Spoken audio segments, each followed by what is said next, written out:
What up, YouTube? It's your boy James. We back at another video. So now we're gonna react to the video. Navy SEAL got shot in the face and the nose and the neck, and the Ravens still make it out of the fight in the firefight. Subscribe and leave me a comment, everybody. Subscribe. Snipers are watching, and we just watched 5 guys run out of a house about 150 yards away and run out of the house and run across the street into some vegetation. So I want you to take your team and go up there. Let's wrap these guys up and find out who they are, because that's unusual. You know, if you just flew in on helicopters and took down a target, people aren't moving at night like that. Yeah. By the way, before you finish doing whatever, the interview, like this guy, he come close to death, bro. He can tell you how death look. He's done see death, bro. He done see death, bro. He can tell you how he looks, bro. Like for real. For real. Make sure you subscribe, make sure you follow. This is the thought. They thought I was dead. That's Navy SEAL take a bullet to the face and survive during a gunfight. This is crazy. Especially if they're running and hiding. And we had seen that before. We had seen that on other targets. So I got our guys online. There were 9 of us, DJ being one of them. And we pushed up from the south going north towards his house. And there was, where our house was, there was a road and it kind of made a S. The target house was kind of here at the first bend, and underneath that curve was kind of this large vegetated field, and on the north side was nothing but thousands of yards of desert. So we're pushing through the vegetation. We pushed, we had a gunship overhead. As a matter of fact, things had gotten so hairy, we had been getting into so many engagements and had so many close calls, the gunship became a go, no-go criteria for us at the end of that deployment. Like if we didn't have a gunship, we weren't going. So we had the gunship overhead, and we're, you know, I was talking to them, hey, what do you see? We just see some guys that are laying there. So any movement, any guns? No, we're not seeing anything. Okay, roger that. So we pushed into this vegetation, and dude, it was so fucking thick, loud, crackly. It was almost, it reminded me of like a bamboo grove. But it was so dense, like your night vision didn't work at all. You couldn't see shit. You just had this green blob. And we're trying to crack through this stuff. So my spidey sense is like going bonkers. And this is, I tell a lot of people now, and I try and tell young leaders, man, listen to your sixth sense. I wrongly chalked it up as fear. I was like, it's just fear. This is a hairy situation. You know, this is just fear. This is our tactics, you know, continue to push through, and, you know, everybody's online. We're good. You know, gunship doesn't see anything, but I didn't listen to that. I should have, hindsight being 2020, I would have grabbed my team leader and said, hey man, my spidey sense is going nuts. How's yours? What's going on? And maybe he would have said, hey bro, I think it's just fear. Let's drive forward. Or he would have said, yeah, dude, maybe we should approach this a different way. So we kind of kept pushing forward. As we're driving through, the gunship comes over and says, hey, you're going to miss those guys. You need to turn to the northeast. I said, roger that. So we make this turn. On our left were 2 new guys and our EOD guy. So apparently those guys weren't monitoring the right freak. So they didn't hear the call to make that turn. So when we made that turn, they kept going straight. So as we're pushing, we realized, you know, it was the interpreter was off to my left, and he said, Red, hey, the guys aren't with us anymore. I'm like, what? So we stopped, took a knee, and we're waiting. Can't really hear them.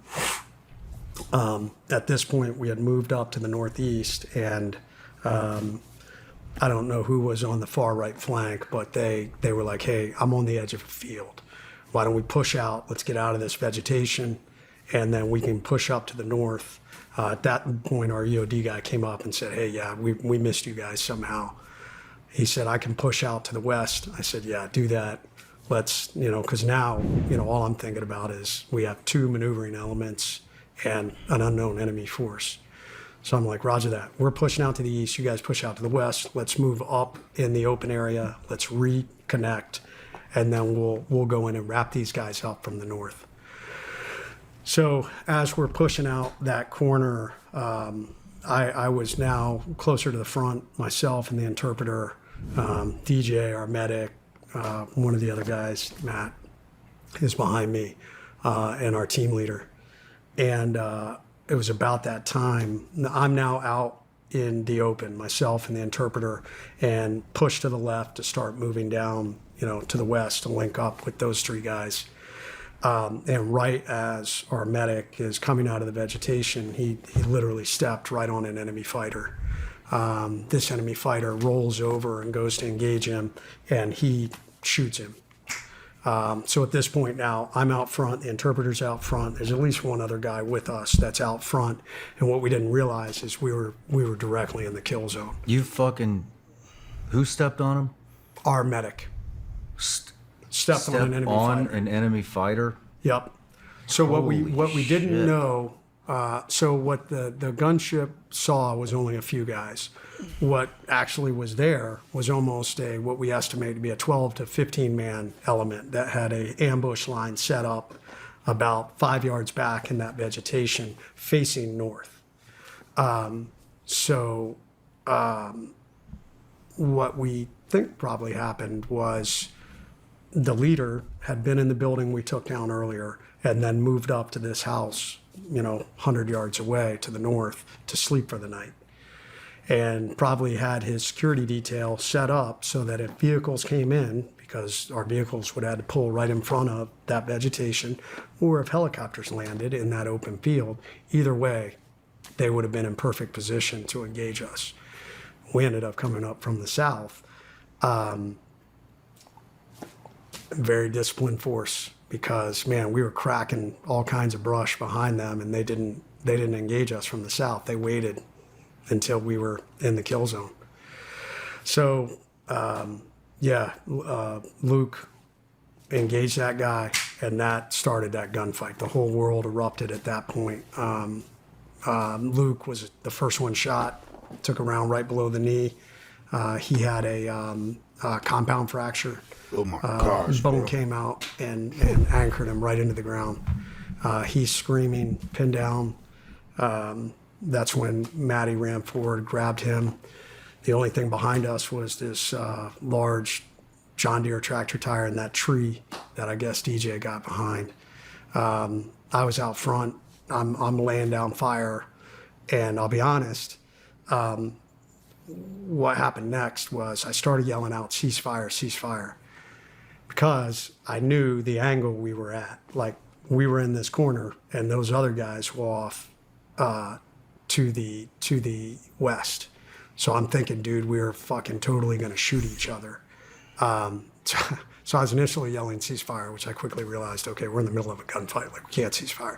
So then I started yelling, make sure you know who you're shooting at. But yeah, at this point, we're getting all shot up. Matty had been stitched up the leg and in the arm. He still managed to get Luke back behind that tire. I guess by yelling and shooting, I attracted a lot of attention because at this point I had both machine guns turned on me. And I was stitched across the body armor, 2 rounds in the left elbow. I took rounds off my gun, rounds off my helmet, had my left night vision tube shot off. Holy shit. Turned to try and move back to the tire at this point. And I guess that's when I caught the round from behind that hit me in the face. So it caught me right in front of the ear, traveled through my face, took off most of my nose, vaporized my orbital floor, broke all the bones above my eye, shattered the head of my jaw, broke the head of my jaw and shattered my jaw down to my chin and knocked me out. And Jay and those guys saw that. They saw me fall. So they thought I was dead. So I'm unconscious at this point, not aware of that. And this gunfight's now raging.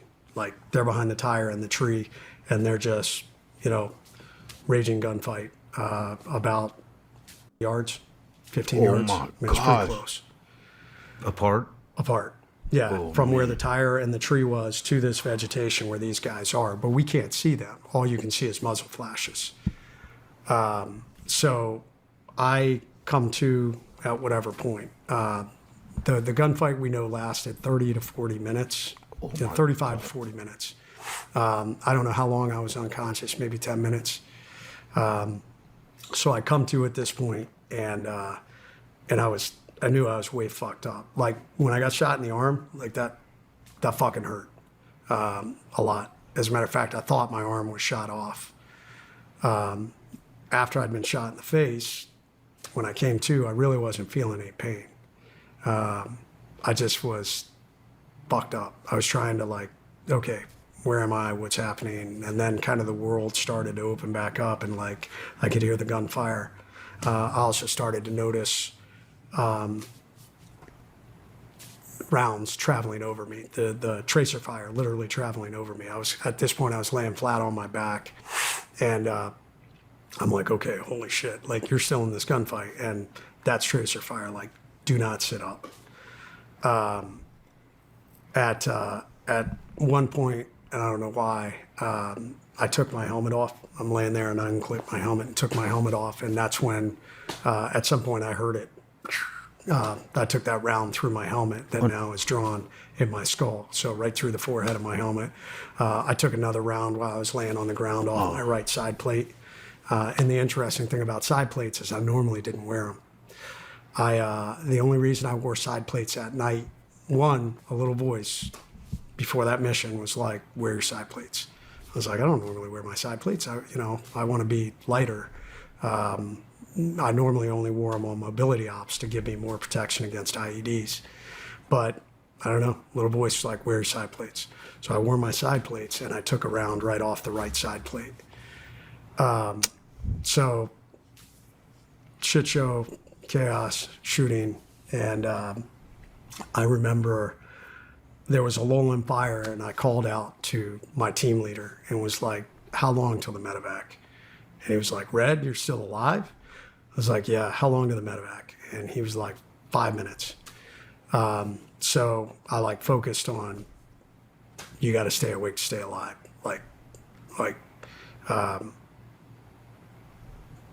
Yeah, you got to make it to the medevac, like if you're going to get out of here alive. So I knew my arm had been fucked up. I tried to get my tourniquet on my arm, and I'll be honest, I'd lost so much blood, I couldn't even break the rubber bands on my tourniquet. Oh my God. So, which is a lesson learned. I used 3 of those really thick rigging rubber bands we use for our parachutes. That's what I used to use. Yeah, well, lesson learned. When you're really weak, I couldn't break them. I couldn't get enough leverage with my good arm to break them. So I'm laying there, I'm bleeding out. This gunfight continues to rage, and more time goes by. And I ask our team leader again, hey, how long to the medevac? He's like, 5 more minutes. I'm like, you said that last time. So, were you by yourself over there? yeah, I'm out front. I'm literally pinned down about 10 yards, 15 yards in front of the guys. So, and what I realized though is, dude, there's nothing they can do. They've got to win this fight. They can't run out and get you. They're going to get all shot up. So you just got to be patient, which is a hard thing to do. Yeah. When you realize you're bleeding out. Fuck, man. So at what point Jay, calls me or yells out, hey, let me back up for a second. He asked for a fire mission, and the gunship is like, absolutely not. He's like, you guys are so close, we'll fucking kill you. Like, we were well within danger close parameters.